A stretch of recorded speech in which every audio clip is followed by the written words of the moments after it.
System کو کی بنیادوں کو استوار کیا. اقبال کہتا ہے اپنی ملت پر قیاس اقوام مغرب کا نہ کر، خاص ہے ترکیب میں قوم رسول ہاشمی. مجھے جب جمہوریت کا،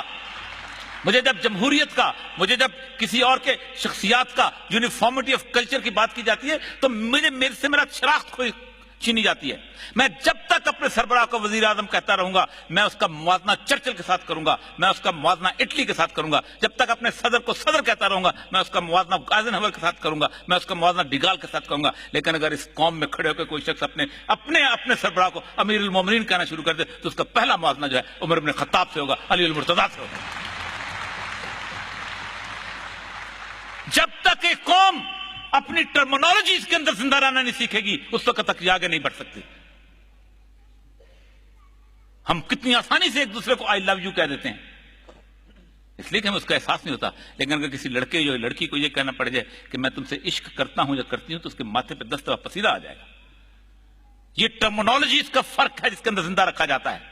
یونیفارمٹی آف کلچر، ایک جیسی جینز پہنیں گے، ایک جیسی قمیض پہنیں گے، ایک جیسا برگر کھائیں گے، ایک جیسی پیزا لیں گے. تمام کلچر. میں اس کی مثال بینکاک سے دیا کرتا ہوں. امریکہ جہاں گیا ہے اس نے اس ملک کو کعبہ خانہ بنا کے چھوڑا ہے. 6 لاکھ طوائفیں ہیں وہاں پر اس وقت بینکاک کے شہر کے اندر. کیا کرتی ہیں؟ کسی سے $100 لیا، صبح اٹھے، نائکی کے شوز پہنے، YSL کی جینز لی، لپسٹک لی، نائکی کی جینز لی، شرٹ لیا اور پیزا کھایا اور رات کو تھکن لے کے اپنے گھر واپس چلی گئی. حلال، ابھی مقرر صاحب نے بڑی مزدار بات کی کہ حلال، میں حیران ہوتا ہوں کہ حلال جو ہے وہ اس جیسے حلال کی سرٹیفکیشن ہوتی ہے. کارپوریٹ کلچر کرتا کیا ہے؟ ایمسٹرڈیم جائیں، ایمسٹرڈیم میں دنیا کا سب سے بڑا طوائفوں کا گڑھ ہے جہاں دنیا بھر سے طوائفیں لائی جاتی ہیں. وہاں 2 گلیاں ایسی جس کے اوپر لکھا جاتا ہے یہاں حلال طوائفیں میسر ہیں. جنہوں نے زندگی بھر کبھی سور نہیں کھایا، جو شراب نہیں پیتی. Is this the concept? داڑھی آدھا انچ چھوٹا نہیں رہنے دیتے ہو. ٹخنوں سے شلوار جو ہے وہ نیچے ہو جائے تو ان پہ سوٹیاں مارتے ہو. لیکن جب ربا کا مسئلہ آتا ہے تو کہتے ہیں ہم نے آہستہ آہستہ کرنا ہے.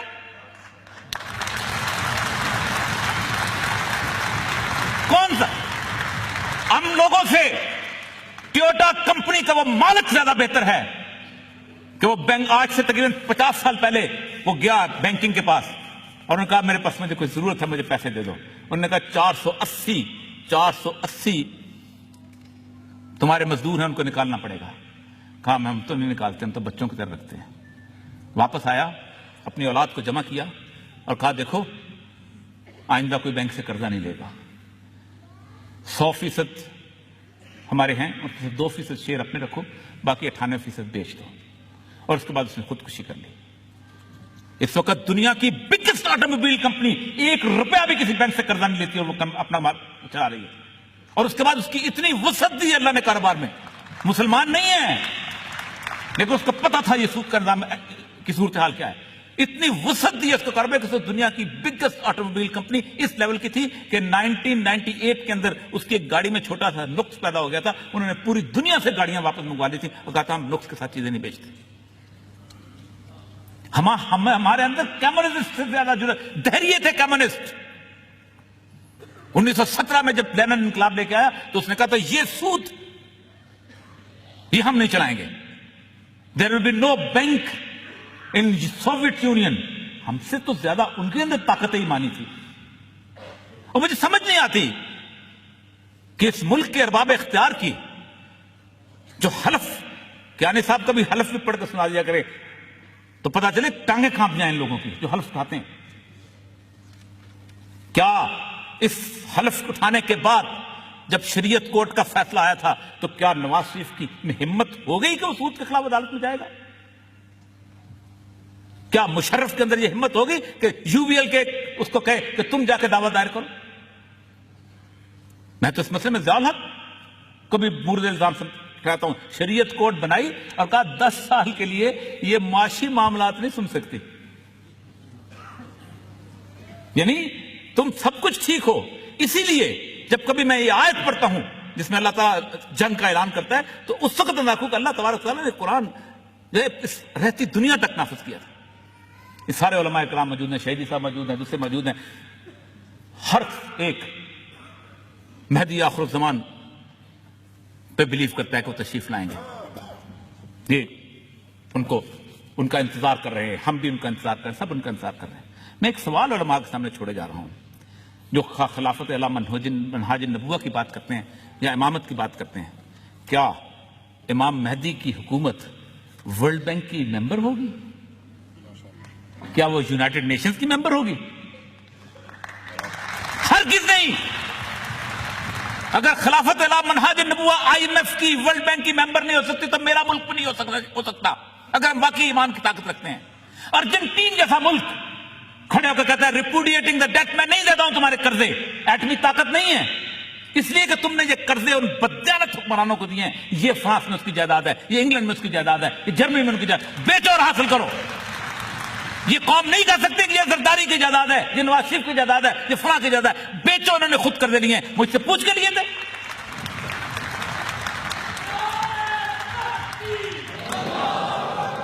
ہم جب تک اس بات کا ادراک نہیں کرتے، جب تک ہم اس سسٹم سے باہر نہیں نکلتے، جب تک ہم اس بنائے ہوئے عمارت کو دھرام سے نہیں گراتے، اس وقت تک ہمارا حشر ایسے ہی رہے گا. آج اگر صرف بینکنگ سسٹم آپ ختم کر دیں، میں دعوے سے کہہ سکتا ہوں آپ کی پولیٹیکل پارٹیز کے آدھے جلسے ختم ہو جائیں گے. ان کے پاس سرمایہ آتا کہاں سے ہے؟ کون ان کو دیتا ہے؟ یہ آرٹیفیشل کریڈٹ کریشن کون سی ہوتی ہے؟ تو بنیادی طور پر یہ سود کو اس عمارت کے اندر حلال کرنے کی ضرورت نہیں ہے. شراب خانے کے اندر مسلح بچھا کے نماز پڑھنے سے اور یہ کہنا کہ ہم ٹھیک ہیں اور اب اس طرح راستہ ہم نکالیں گے، اس سے راستہ نہیں نکلے گا.